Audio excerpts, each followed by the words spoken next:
Hello, this is Dory Clark, and we're here with our weekly Newsweek interview show, Better. And our guest this week is Jennifer Fisher. She is the Chief Wellbeing Officer at Deloitte, and she's the author of a book called Work Better Together: How to Cultivate Strong Relationships to Maximize Wellbeing and Boost Bottom Lines. Jen, it's great to have you.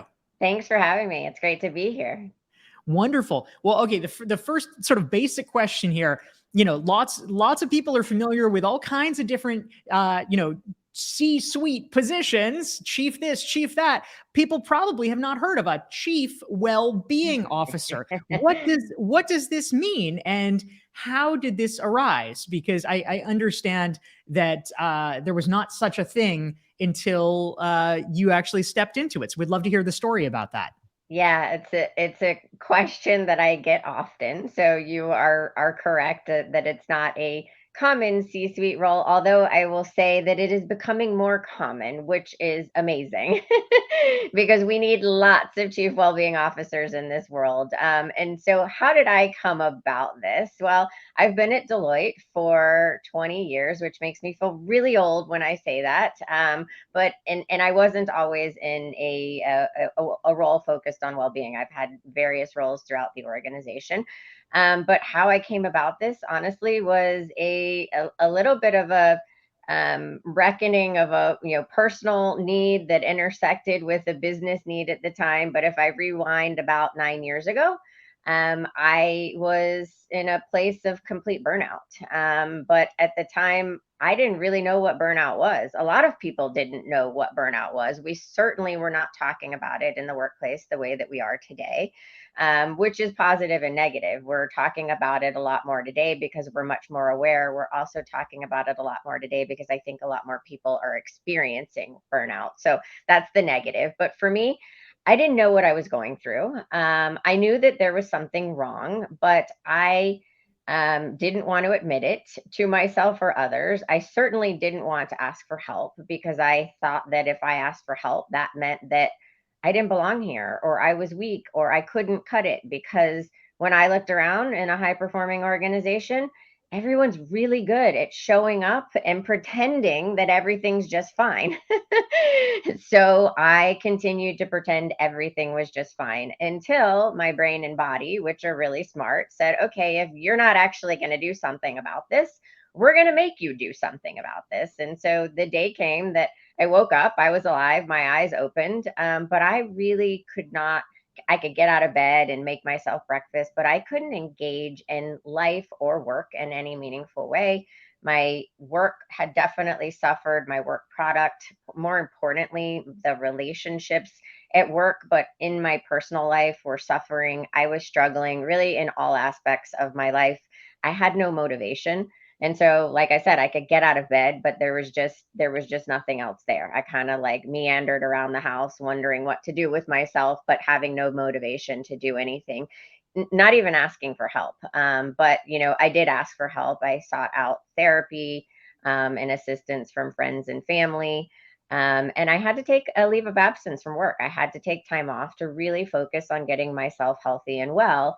And the interesting thing was that, I was the person that prided myself on being healthy and well my whole life. I was an athlete. I got to the gym an hour a day, even if I only slept for 2 hours.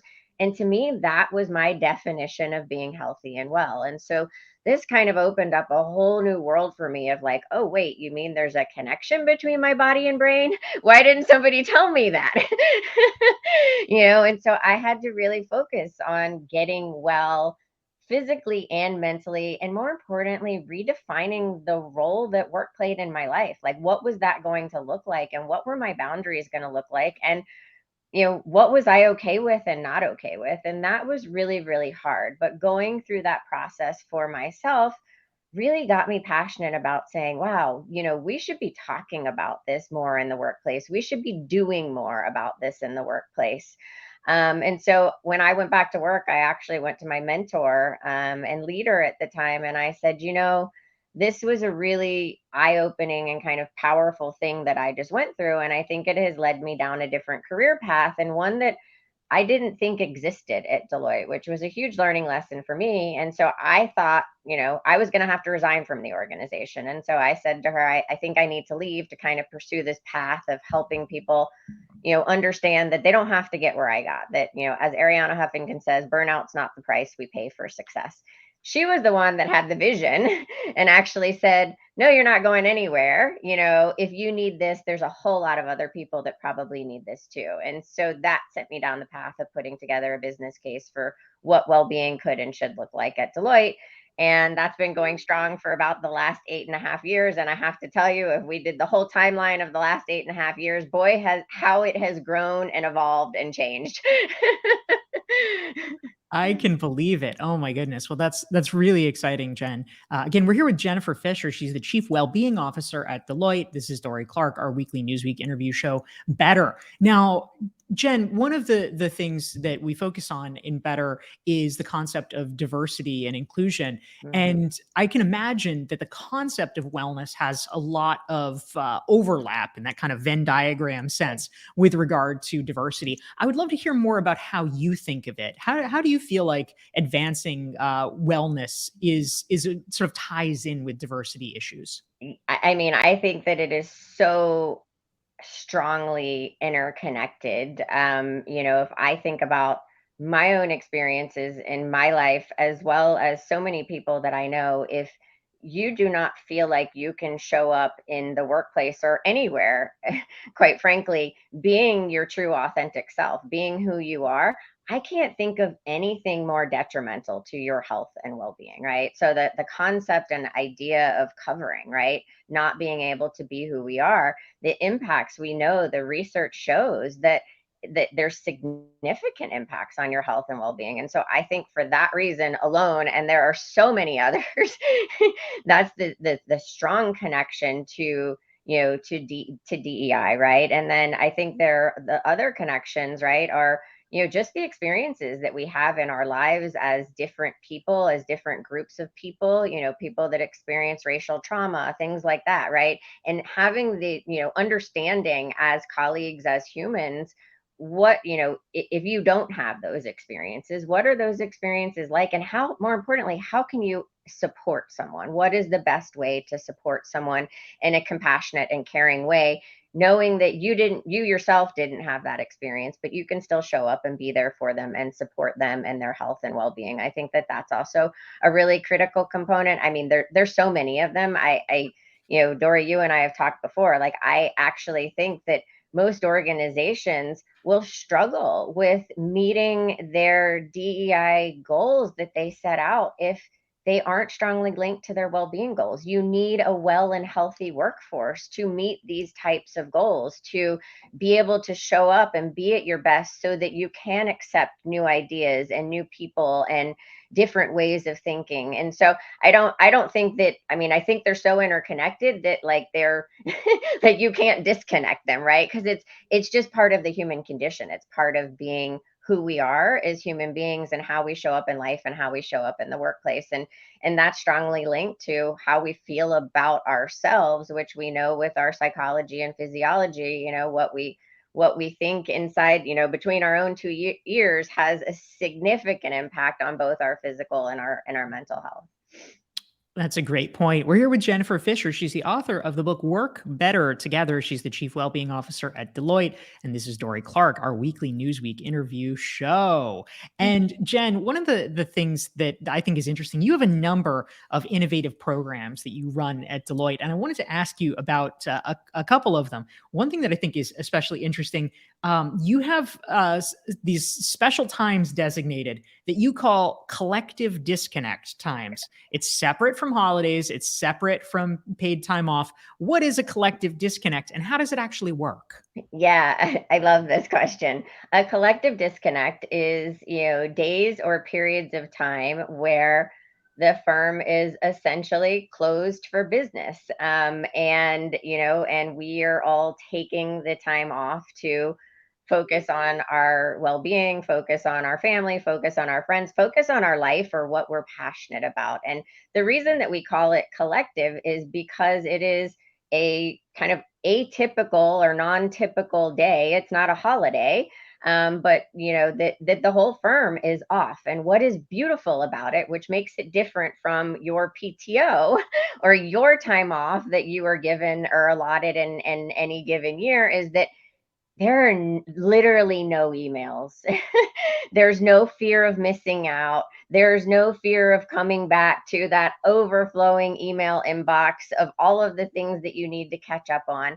And so everyone is literally disconnected, physically and from their technology. And if you happen to get an email during one of those disconnect days, there's kind of almost like a, what are you thinking? Like, why are you actually sending an email on this day? Which is honestly different from a weekend. It's not unusual to get an email or two or three or four over the weekend, but on a collective disconnect, do not send an email.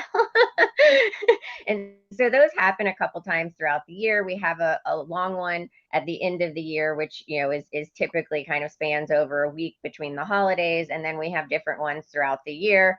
If I think about, one that was most recent over the Memorial Day holiday in the US, Memorial Day is on a Monday. And so we had a collective disconnect on a Friday, which essentially gives people 4 days off over the weekend instead of 3, which is pretty awesome. That is pretty awesome. And let me just push on it a little more. I mean, I can imagine anyone listening says, "Oh my gosh, that's great." Deloitte is enormous. There are, at any given time, people around the world doing deals, doing projects. How do you convince the powers that be to take people off of projects that are generating revenues? Like, it seems like a hard sell to me, honestly. And clearly you've done it. But what is the case Yeah, for being able to do that? I mean, it's interesting because I do think that, that the immediate reaction to something like that is, oh, well, productivity is going to decline if we pull people off of projects or out of the market or away from doing their work for a day or 3 days or 4 days or whatever it is. The truth is that's not accurate. The work still gets done. It's not like the project doesn't get delivered or the project doesn't get done on time, and especially now that we have instituted this, and it is a common and kind of expected thing, and we announce a year ahead of time, okay, these are the collective disconnect days that are going to happen during this year. And so all of our project teams and all of our people know that it's coming, they look forward to it, and they plan towards it, right? And so they plan their deadlines around it to make sure that we're meeting demands and needs. And so productivity doesn't actually go down, but I understand that that would kind of be an immediate reaction of like, wow, the whole firm is actually going to shut down and not do any work for like a day or 2 days or 3 days. The work still gets done. So, and I think, the reason we started small, we didn't start having a few of them, but the feedback and just the feeling that people get because of this, I mean, it just gained, I kind of took on its own life, right? Like it gained so much positive momentum that in some ways it was actually hard to stop after we started.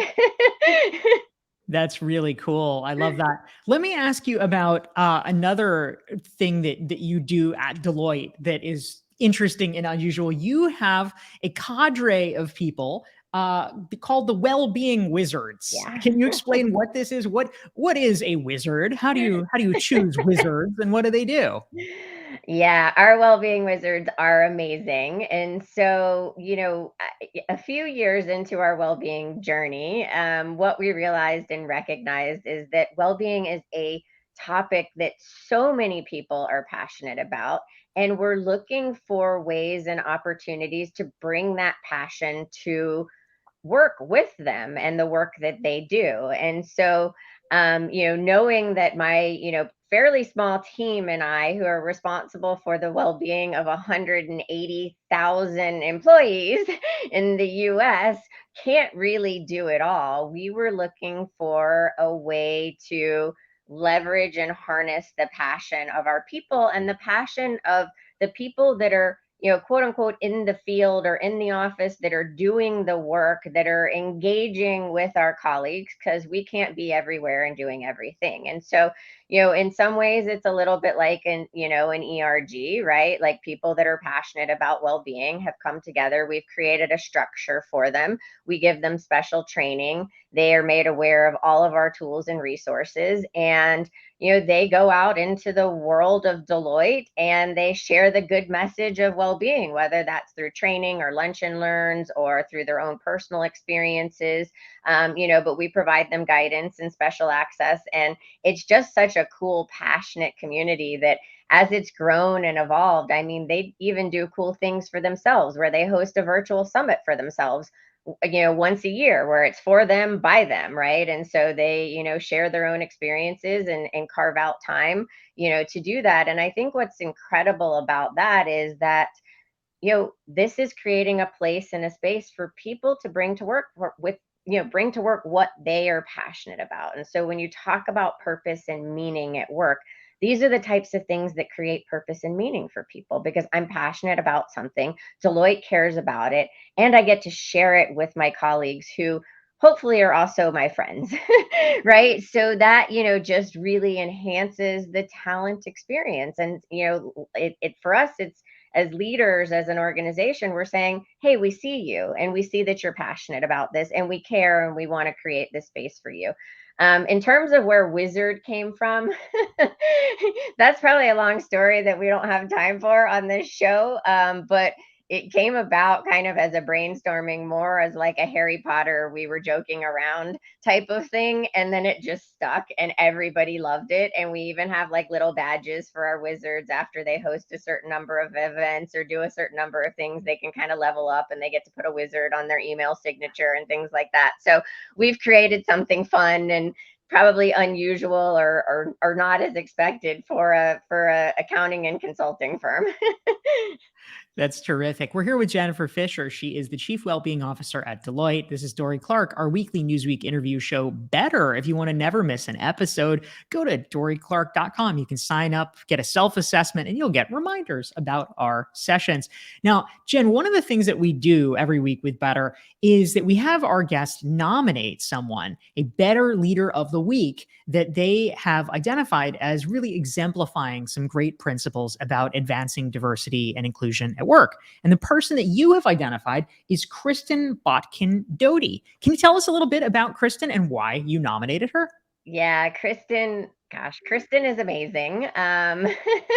What can I say about Kristen in a short period of time? So Kristen is actually my executive assistant. But when I first got to know Kristen, she wasn't my executive assistant. She was one of our well-being wizards and incredibly passionate about the intersection of well-being and LGBTQIA plus, right? And so how could she bring that to life within that? How could she bring well-being to life within that community within Deloitte? And she came to my team and I with some really unique and different ideas, and just has continued to lead and be passionate within that community, but also broader. Now, Kristen has taken on, we have weekly mindfulness series and session that thousands of people across Deloitte dial in for 15 minutes on a Friday that Kristen now leads. And so she just continues to evolve and change and want to get involved for the betterment of all people, but also brings her own unique perspective and isn't afraid to bring her unique perspective and share what her experiences are like and how she experiences the world through the lens of the world that she lives in. And a really cool thing about Kristen right now, she actually happens to be on family leave because her and her partner adopted an 11-year-old boy, and brought him into their family. And so now they have a beautiful family with the little boy and two beautiful dogs as well. And so Kristen, just, she inspires me and she continues to do amazing things every day. And I'm so proud of who she is becoming, if I can say that without sounding too patriarchal there. I think that sounds great. Thank you. Thank you, Jen. That's great. And congratulations to Kristen, our Better Leader of the Week. Now, all right, Jen. So as we're coming in for the close here, you and I were talking a little bit before we officially turned on the record button, and you were telling me about some of the exciting future directions where you are going to be taking the world of well-being. And I'd love to hear about some of your thoughts and plans for the future and where you want to bring things at Deloitte. Yeah, absolutely. So, one of the areas that we are really looking deeply into now is the intersection of well being and purpose. We started out, Dory, actually talking about the intersection of DEI and well being. And for us at Deloitte, purpose is strongly linked to things like equity and climate sustainability and trust. And now we're looking at, okay, well, where does well-being sit in that overall equation, and what is the connection? There's connection points to all of those, right? But this recognition that to meet those goals and to really be the best organization that we can be, well-being needs to be part of that equation. And so what does that look like, and how do we define the intersection or interconnectedness of all of the areas of purpose along with well-being? And then also really focusing on the emerging topic of human sustainability, which is closely connected with the S in ESG, but focused on things like, what does sustainable work look like for humans, right? We're hearing so much about AI, and a lot of it is fear-based, right? And so what does actually sustainable work look like for humans in the workplace, in the future of work? Much of what we're doing now is still based on very, very, very old systems and ways of working. And so and I think there's a lot of systemic reasons for the burnout that we're seeing in society in our workplaces, which is a huge signal to me that we need to do something differently. And so human sustainability is really more of a collective view of long-term well-being for individuals, for organizations, for the climate, and for society, and what is the interconnectedness points of all three of those. So I'm really excited to explore both of those emerging areas. I feel like they're on the leading edge. And so, yeah, that's what we're looking at. That sounds terrific. Well, thank you so much, Jennifer Fisher. She is the Chief Wellbeing Officer at Deloitte. She's the author of the book Work Better Together. Jen, thanks so much for joining us. Thanks for having me. Great conversation today. Thank you. See you all next week.